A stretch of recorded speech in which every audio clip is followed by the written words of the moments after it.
Assalamualaikum warahmatullahi wabarakatuh. Bangkit Sriwijaya.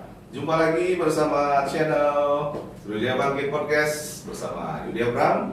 Hari ini kita kedatangan tamu yang sangat spesial, rekan-rekan saya. Tetapi masih kita sembunyikan dulu sebelum menyanyikan satu buah lagu, karena channel kita ini channel yang mengutamakan santai sebelum serius. Jadi serius tapi santai. Satu buah lagu pilihan teman-teman saya ini ada dari Slang, semoga menghibur. Kita saksikan. Pernah berpikir untuk pergi dan terlintas tinggalkan kau sendiri. Sempat ingin sudahi sampai di sini, coba lari dari kenyataan, tapi ku tak bisa. Jauh, jauh darimu, ku tak bisa. Jauh darimu. Oke, kita panggilkan Bung Eno, aktivis muda yang sangat spesial.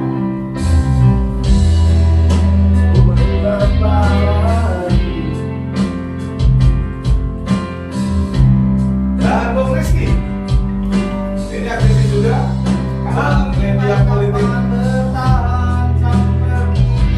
Luar biasa. Silakan duduk, Bang. Dua hati bercampur emosi, tak bisa jauh, jauh darimu. Ku tak bisa jauh, jauh darimu.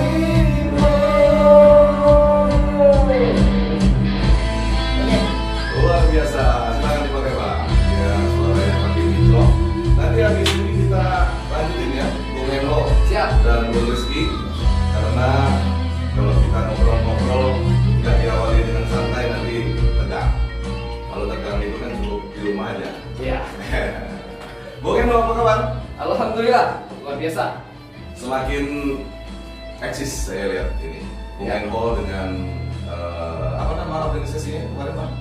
Kita di Gerakan Rakyat Muda Sumatera Selatan dan juga ada Forum Diskusi Pemuda Sumsel. Wow, luar biasa. Dan Bung Rizky, ini saya kenal sudah cukup lama dari politik, salah satu partai politik juga. Sekarang lebih fokus berkecimpung di media politik dan aktivis.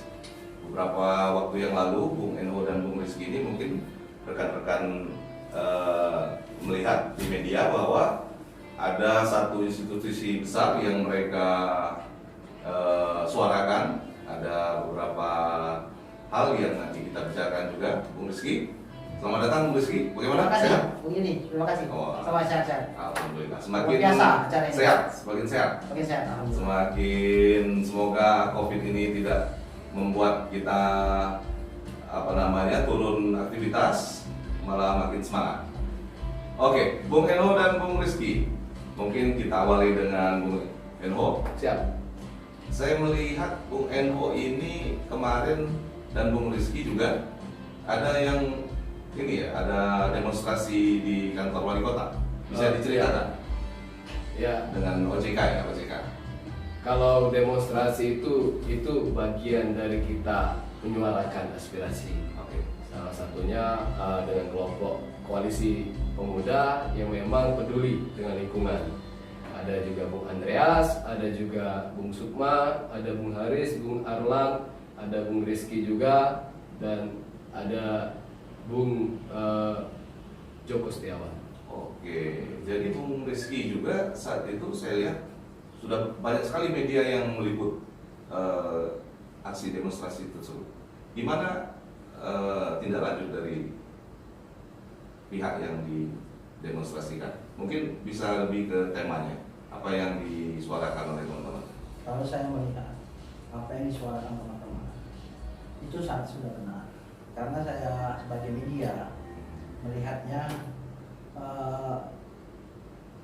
rule yang apa yang disampaikan itu sudah benar, bahwa OJK itu sendiri tidak memiliki yang bernamanya izin amdal dan lain, itu dinyatakan oleh kabitnya. Tapi kami sebagai media ini meluruskan berita yang berkembang bahwa ada oknum yang mengatakan bahwa OJK sudah memiliki amdal. Kalau di sini saya sebagai media, kita ini menyampaikan informasi yang benar.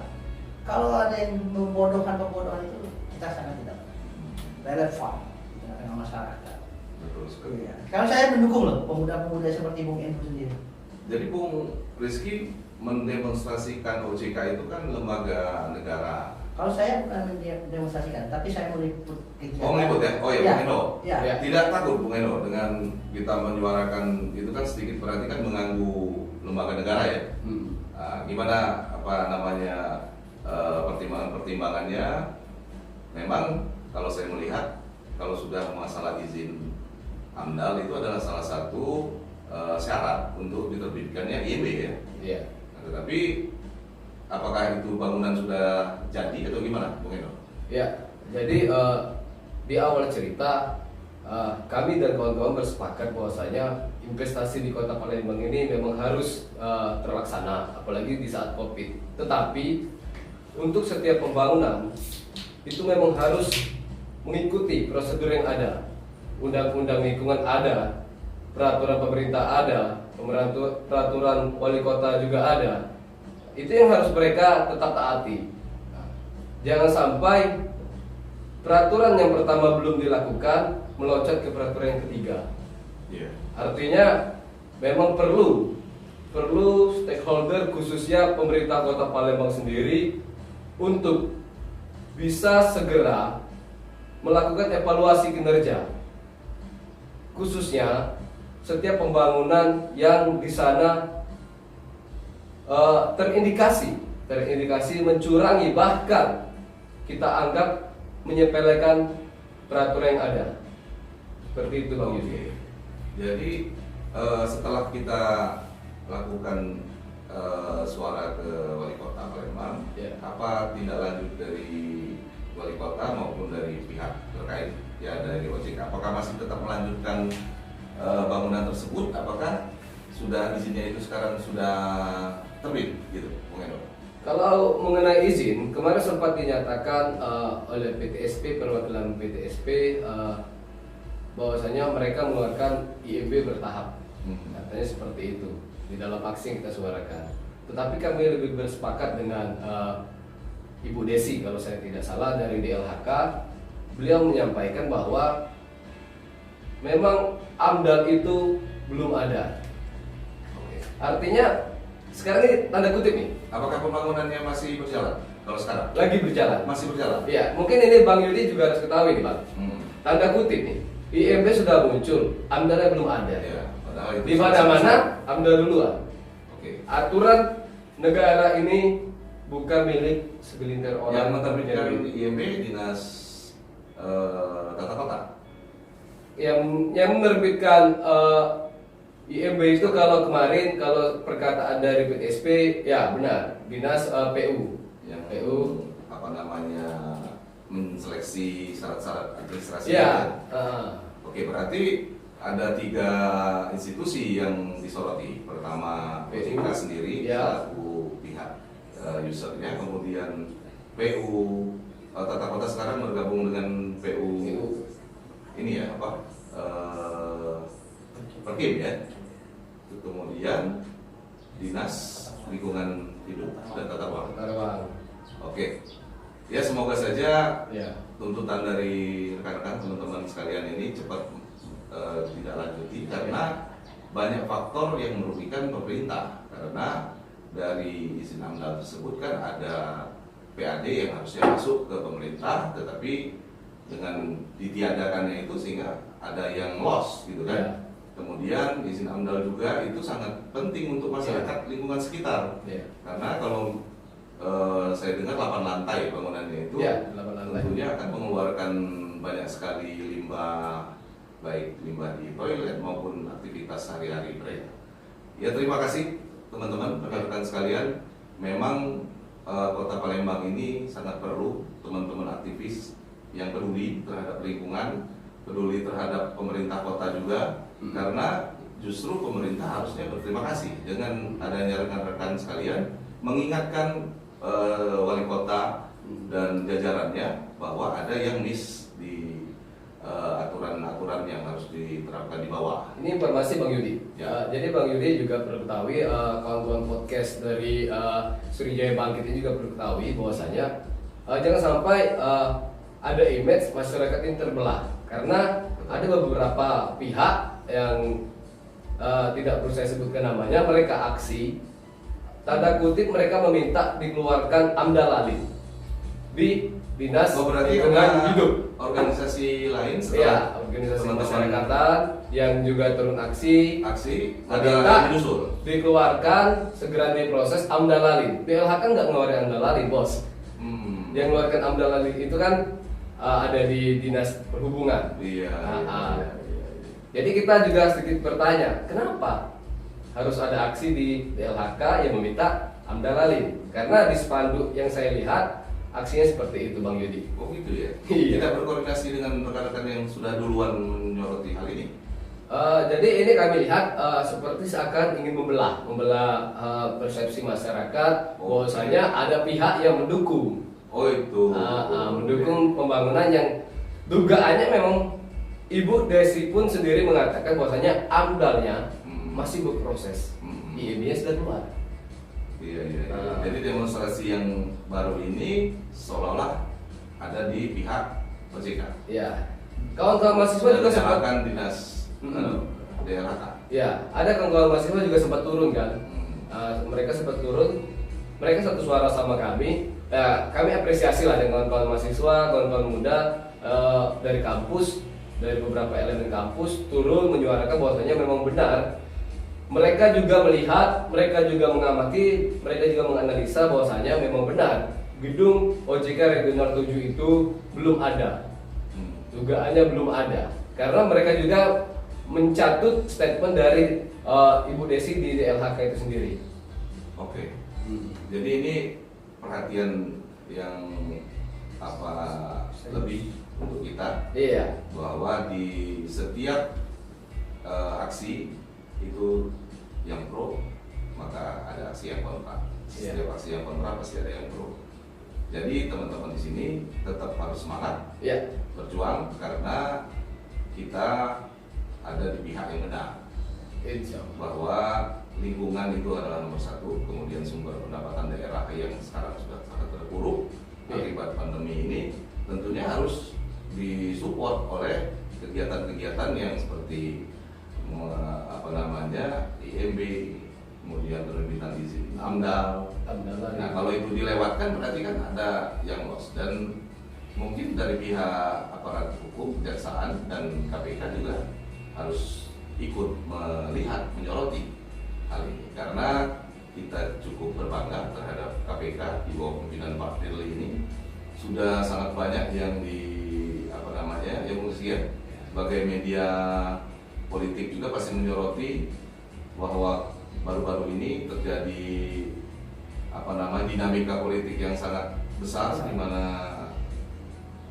kita prihatin juga Pak mantan gubernur Pak Alex Nurdin, juga kemudian disusul Pak Dodi yang walaupun memang notabene teman saya, cuma kita juga sangat menyayangkan hal tersebut bisa terjadi, karena beliau itu setahu saya ya orang pintar yang bisa memajukan mengubah lebih bagus, tetapi mungkin ada miss dan bagaimana sehingga terjadi hal-hal yang tidak diinginkan dan merugikan juga masa depannya kan. Ya. Mungkin Bung Enho, kita coba nanti yang masalah aksi di OJK kita akan bantu soroti. Siap. Kebetulan kita juga dari podcast juga mempunyai lembaga untuk menyoroti hal-hal tersebut.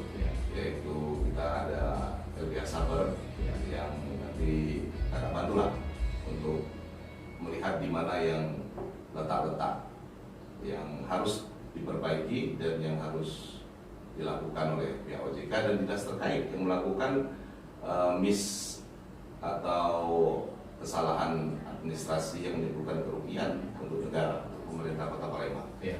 Oke, ini menyambung terhadap ditangkapnya beberapa kepala daerah.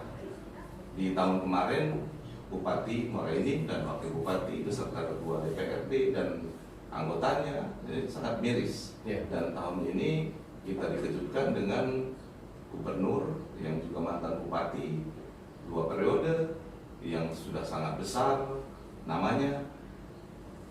Kita pikir sudah sampai di situ, ternyata minggu depannya lagi terjadi lagi Muncul yang baru. sesuatu yang sangat tidak saya sangka kalau Pak Gubernur mantan itu ya mungkin sudah jadi buah bibir kan, Iya. dan akhirnya ditangkap. Jadi kita nggak terlalu kaget. Iya. Tapi setelahnya itu Bung Dodi itu luar biasa. Kita juga sangat prihatin. Gimana menurut pendapat Bung Rizky mengenai tertangkapnya kepala daerah? Kalau saya menilai apresiasi sangat bagus KPK untuk atas kinerja yang dilakukannya. Akan tetapi di sini saya menilai ada pola-pola untuk pilkada 2024. Pilkada 2024 karena saya nilai salah satu calon yang unggul dari pemuda yang berprestasi hanya satu, Dodi Gereja. Ya, satu sisi kan kalau Dodi Gereja Pak Alek sudah ditangkap oleh KPK, otomatis kemarin sempat menentukan saudara Dodi sebagai bupati. Ternyata tidak berhenti di situ.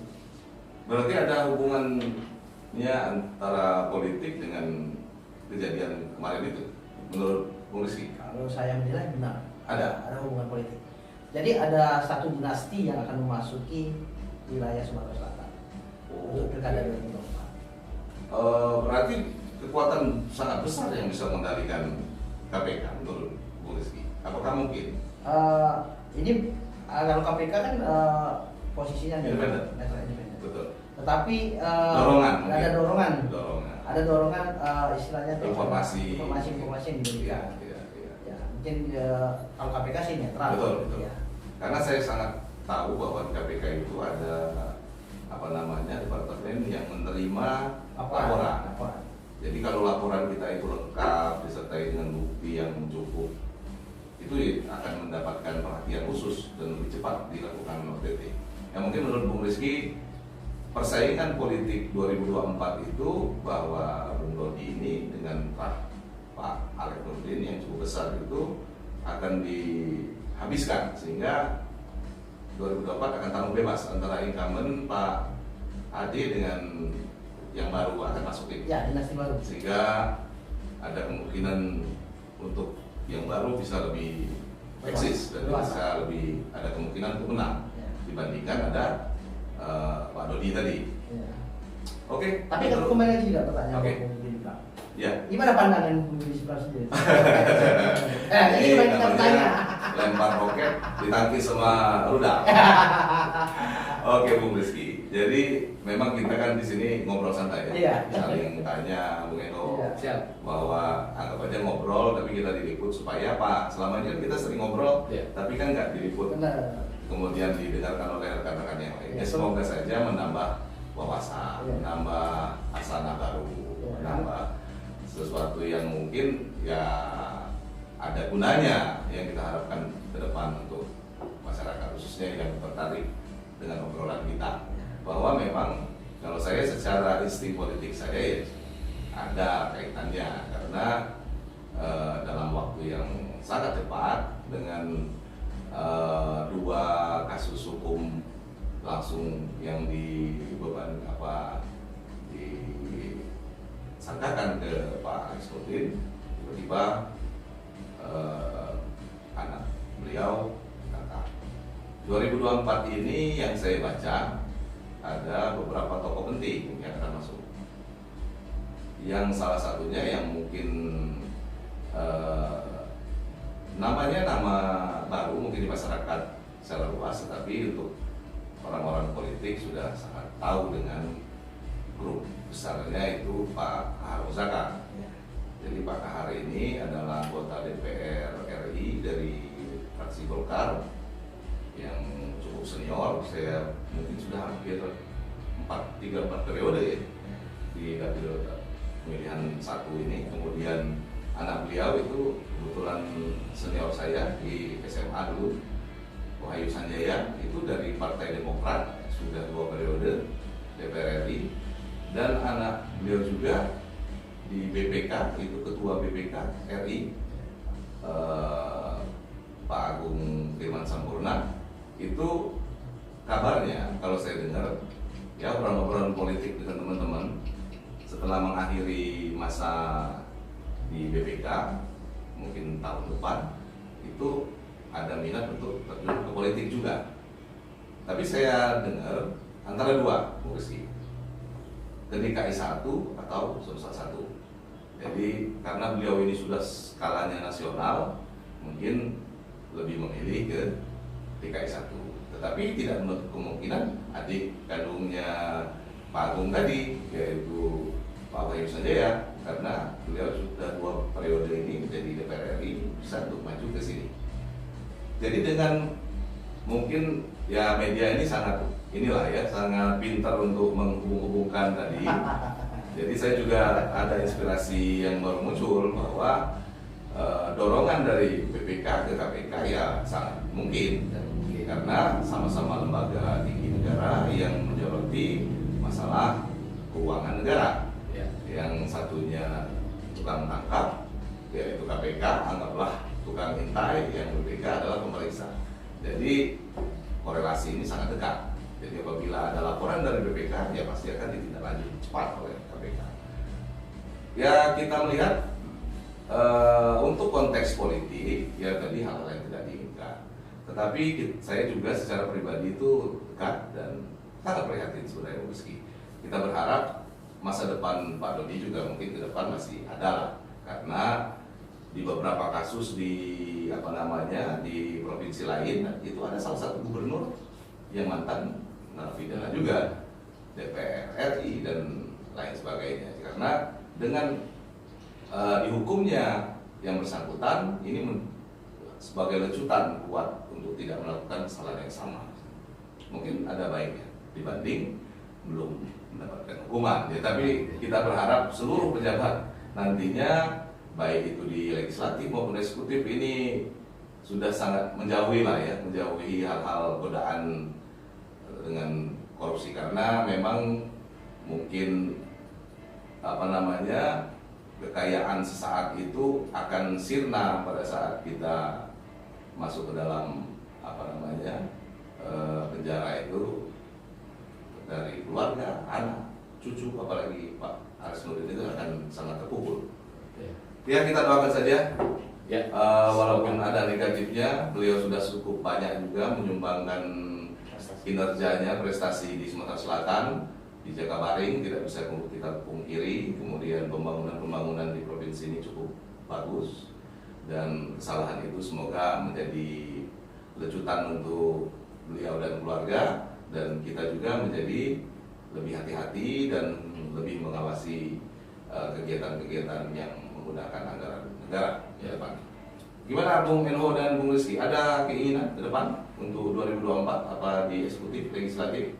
Karena aktivis-aktivis di nasional itu pun sekarang ini berakhir di Senayan dan berakhir juga di beberapa kursi eksekutif. Dan tentunya akan lebih mudah pada saat kita ada di lembaga legislatif dengan basic aktivis ini, ya diharapkan lebih peka terhadap keinginan maupun sesuatu yang dibutuhkan oleh masyarakat. Bu Eno, ada aktivitas politik di luar aktivis? Ya, kalau saya pribadi sendiri memang sudah menjadi kader, menjadi bagian dari keluarga besar PKB khususnya. Karena kita dari dulu di pergerakan mahasiswa Islam Indonesia, ya memang rumah besar kita, rumah besar Nahdlatul Ulama. Orang NU itu bisa ke PKB, bisa ke P3. Bagaimana kemarin ada heboh mengenai ketua PB Ansor, Pak Yakut, yang kalau itu kita anggap itu Apa sebelum nama? Kalau kita junior ini urusan senior itu Bang Yudi. Iya, saya melihat juga Kalau dari medsos juga. keinginan seperti pertanyaan Bang Yudi, kita anak muda ini ingin mengikuti jejak-jejak Betul. senior yang memang positif. Salah satunya legislatif. Selama 2 periode ke belakang, saya turut membantu ruang gerak dari senior-senior khususnya di partai PKB sendiri. Keinginan untuk maju sangat besar, tetapi kita juga harus kalkulasi karena biaya politik tidak sedikit, biaya spanduk yang dipasang juga tidak sedikit. Artinya biaya sosialisasi kita persiapkan dari sekarang. Nah, kalau orang-orang mengatakan bahwasanya tujuan tertinggi dari gerakan-gerakan politik itu ialah di Senayan. Nah, kalau saya pribadi mengatakan kepada kawan-kawan milenial, kawan-kawan pemuda khususnya, ya kita jangan anti, khususnya kita jangan buta politik. Karena saya mencerna kalimat ini yang selalu saya sosialisasikan kepada kawan-kawan pemuda, orang buta politik itu adalah buta terburuk. Karena seluruh kebijakan baik sandang, pangan, papan di negeri ini berakhir di meja DPR atau palian di sana. Artinya ini yang kita coba tularkan ke kawan-kawan milenial. Kalau bukan Anda, maka orang-orang jahat yang akan menguasai tampuk politik. Siapa orang-orang baik itu? Anda yang hari ini masih berpikir untuk rakyat, untuk bangsa dan negara. Menurut saya seperti itu. Betul sekali. Luar biasa, Bung Eno. Iya. Belajar dari Bang Yudi juga. Bang Yudi juga kan gerakan di partai politik dulu kan. PKB ini partai yang cukup potensial, stabil, selalu mengisi di 5 besar secara nasional, dan tentunya di provinsi Sumsel pun juga PKB sudah sangat baik ini perolehan suaranya. Dan saya doakan Bung Eno untuk karir politiknya semakin moncer, Ya. istilah orang sekarang, Ya. dan tentunya bisa menambah atmosfer yang baik lagi untuk Ya. rekan-rekan politik yang lain. Ya. Karena Jadi Bang Yudi, kalau memang insya Allah kalau jadi maju, saya ambil dapil sini, wilayah sini. untuk Artinya Palembang apa provinsi? Palembang. Kota Palembang. Kata Palembang. Artinya Bang Yudi masuk ke dalam dapil sini dong. Ya, insya Allah kita bantu. Kalau ada yang kenal, kenapa Ah. harus yang tidak kenal? Betul. Itu rezeki ya. Dan ke depan juga kita rekan kita juga di Senayan, teman-teman Senayan ini menyuarakan masalah cara kampanye yang baru, di mana sistem kampanye ini yang menyebabkan kos politik yang besar Iya. itu harus dirubah sehingga negara harus lebih peduli, seperti mencontoh beberapa negara yang lain yang kampanye eksekutif maupun legislatifnya dibiayai oleh negara. Iya. Sehingga kandidat yang akan maju tidak mengeluarkan dana yang besar, sehingga tidak terbeban terhadap utang mungkin yang menyebabkan resiko godaan korupsinya besar setelah menjabat. Ya, kita doakan saja sistem perundang-undangan masalah pemilu ke depan ini agak sedikit Ya, harus berubah, diperbaiki. dan tidak lagi menyebabkan yang terpilih ini adalah orang-orang yang hanya mempunyai dana besar Ya. tanpa peduli terhadap masyarakat, khususnya masyarakat kecil. Bagaimana kalau Bung Rizky? Kalau dulu saya tahunya Bung Rizky ini di Partai Merah ya. Partai Merah, PD Perjuangan. Oke, masih stabil. Masih sekarang? stabil di Partai Perjuangan. Oke, gimana? Ceritakan sedikit. Kalau saya sekarang ini kan udah 3 kali pengalaman. Untuk sekarang kita kembali lagi berjuang kembali dan belajar kembali. Kenapa saya ke media? Karena saya harus tahu dulu tentang informasi-informasi yang akan saya bawa nanti ketika duduk di DPR nanti. Karena puncak klimaksnya suatu organisasi, kegiatan, ormas segala macam itu kembalinya ke DPRD kerucutnya. Maka dari itu saya tetap konsisten di Partai Merah karena di seberang Bulu dan di wilayah-wilayah masyarakat sudah mengenal saya. Tetap saya konsisten untuk maju. Mungkin perputaran dunia politik mungkin ke saya, insya Allah. Kalau ada ditugaskan partai PD Perjuangan kembali untuk mencalonkan diri, saya terima untuk menjadi calon di Dapil Seberang Ulu 1 dan Jakabaring. Oke, biar nanti Palembang Hulu lebih maju lagi. Emang Ulu lebih maju. Apa wacana Palembang Hulu kemarin untuk pemekaran masih terus digelorakan, Bung Rizky? Ya, kalau untuk Palembang Hulu itu wajib digelorakan karena saya menilai pembangunan kota Palembang ini sungguh-sungguh tidak merata. Iya. Ya, digunanya untuk dikembangkan di kerana reklamasinya Jakabaring itu untuk pengembangan kota. Akan tetapi saya nilai 20 tahun ke depan ini tidak ada perhatian untuk seberang Hulu.